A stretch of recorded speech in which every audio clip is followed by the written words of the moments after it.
Anyone that's working on Cptsd from childhood trauma knows that one of the most uncomfortable places to spend time in is in your own body.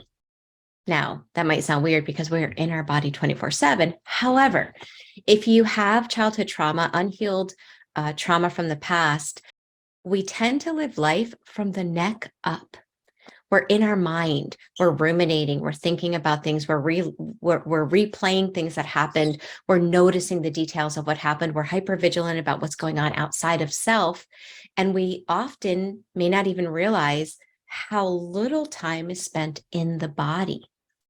And so what happens is when a sensation comes up in the body, one of the main tendencies or one of the main go-to things that somebody with Cptsd does is they try to do something, anything, to not feel what's coming up in the body. That's what I want to talk about today. I want to talk about 6 core emotions that come up in the body, what they feel like, what they're trying to tell you, and last but not least, how you can change your relationship with your body so that you're not constantly trying to run away from it, which is kind of what it feels like sometimes.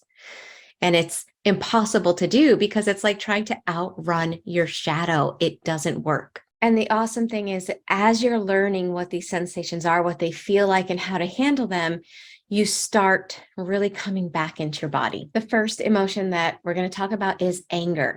Anger is something that people with Cptsd often avoid feeling because possibly part of the trauma that they have in childhood is the fact that they weren't allowed.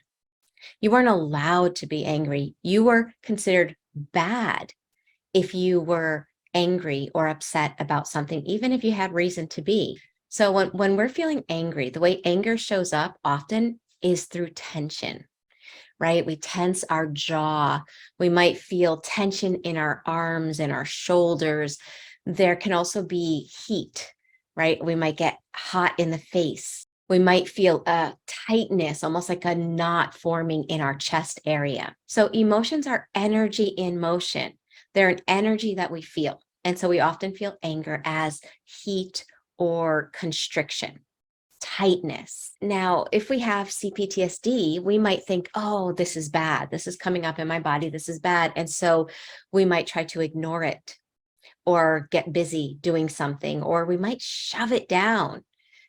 The problem with that is that it doesn't go away. It stays stuck in the body and then it accumulates. The next time you're angry, that new energy of anger gets together with the old energy of anger and it just grows. So what anger is really communicating, right? Because that's what our emotions are doing. They're communicating to you what is going on in your world, how you are experiencing whatever's happening outside of you.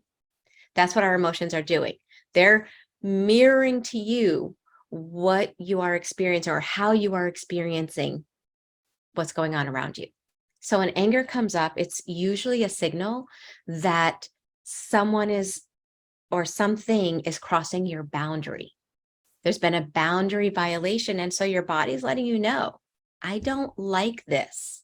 This upsets me when this boundary is violated. The other thing that it could be telling you as well is that something or someone is doing something that is causing you pain. So sometimes anger steps in as kind of the bodyguard of vulnerable emotions. So the next emotion we're going to talk about is sadness. How do we experience sadness in the body? Oftentimes, if sadness comes on, there's a shift in your energy. All of a sudden, you might feel kind of down. You might even feel like there's a weight on your shoulders, almost like something invisible weighing and holding you down. You can also feel it in your eye area. Sometimes there might be sensations where there's like this tingling or this holding down of tears that can come up in your eye area. And what sadness is communicating, because all of our emotions are just communicating to us, they're just giving us feedback as to how we experience the world, is that there's some kind of loss that is being perceived, either real or imagined, but there is some kind of a loss that your inner self is experiencing. It could be a physical loss. It could be an emotional loss. Fear. Fear, also kind of like anger, can cause tension in the body. And sometimes we feel it in our chest. Sometimes we feel it in our stomach. Sometimes we feel it in both. We can feel it in our heart. Our heart rate can accelerate. And what that's communicating to you is that there is either real or imagined danger, whether physical danger or emotional danger. There is something in your inner self that is saying, I don't feel safe. So let's move on to disgust. Okay, disgust is very much like if you think of eating something that you hate, that is disgusting, right? You feel nauseous. It's often felt in the stomach. It can make you feel nauseous. It makes you feel like you want to vomit. It's a lot of churning in the stomach area. And what that's communicating to you is there is a strong aversion to whatever is happening. There's something that just, it goes beyond, I don't like that. It's really just something that your inner self is saying, I can't stand that. This is gross. This is horrible, either physically or emotionally. This can come up. It can be when you're talking to somebody. And so if you feel it when you're talking to somebody, there's something about that person. Again, it could be real. It could be a piece of your nervous system that is remembering something similar to someone else.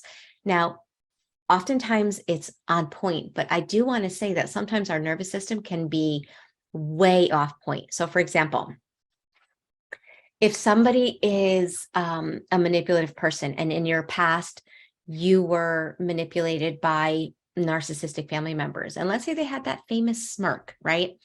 And maybe you haven't learned yet what that smirk means, but your nervous system sees that smirk. Your nervous system and your subconscious mind, they're always taking in information. And so it takes that smirk and it remembers the person that smirked like that. And boom, you get this aversion of disgust about this person. Well, that's on point, right? Even if you don't fully understand it, it is on point. However, I will say this just to throw this out there, not to make it more confusing, but just to throw this out there, there are times that the nervous system makes mistakes. In other words, the nervous system, we call it in somatic experiencing training, they often say that nervous system is fast but dumb. Okay, so let's say the person that was smirking in the past, right? That person always was doing that in the evening times. And let's say their favorite color was red. So every time you saw them in the evening time, they were wearing red, and then you would see that smirk. Well, the nervous system remembers the smirk as being part of the manipulation, but it also takes in everything at that moment. So it takes in the evening time, it takes in the color red. So now you're talking to somebody, it's evening, and they're wearing red. Sometimes you can feel something in the body, and it's not necessarily because that's a bad person, but because the nervous system is seeing a couple of things. It's seeing the evening and the red, and it's associating it with that person. So I'll leave that on how to handle that for another video. But for the sake of this one, regardless of whether the nervous system is on point or it's being fast and dumb at that moment, you always still want to listen to what's going on and start increasing your attention to what's going on in the body. We'll talk about uncoupling things that are fast and dumb in another video, but that's what it's called. It's called uncoupling. Okay, so disgust, again, it's something in you based on past experience. Is your inner self is saying, this is just absolutely something that I cannot stand. And the next emotion is a positive emotion we're going to talk about, which is joy, which is happiness. We tend to experience that almost the opposite of the other emotions, in the sense that not being heavy, rather than being heavy like sadness, you feel light, right? Almost like you think of the songs Walking on Sunshine, right? Walking on Cloud 9. It's almost like there's a spring in your step. There's a lightness to your body. Also, opposite of anger and fear, rather than constricting, there's expansion. You just feel like things are opening up inside. That's how we experience joy and happiness.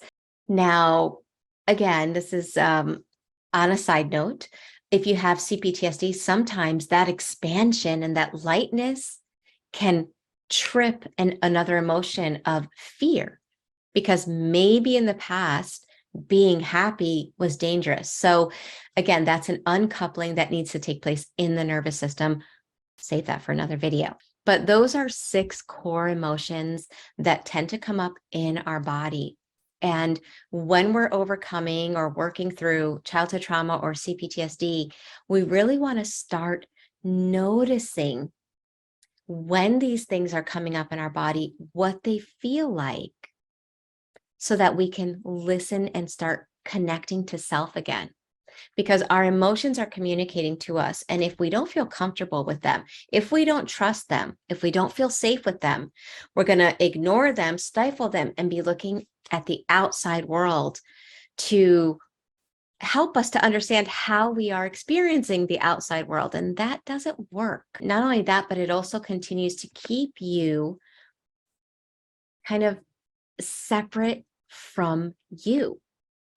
And the only way we really start feeling like we're healing is when we're coming into our body, when we are finally kind of at home inside of ourselves. And to be able to do that, we have to start listening to the emotions, listening to what they mean, and learning how to work through them instead of avoiding them. For anyone that's struggling with relationship with self and learning how to be there for themselves, make sure you check out Thriver School of Transformation. We meet live on Zoom. And the benefit of meeting live is that rather than just listening, you get to participate, you get to get coaching, you get to interact with other survivors as well, and get that weekly support as you're working through the recovery journey. So there's a 7-day free trial for you to come, taste it, check it out, see if it's something that could be helpful for you.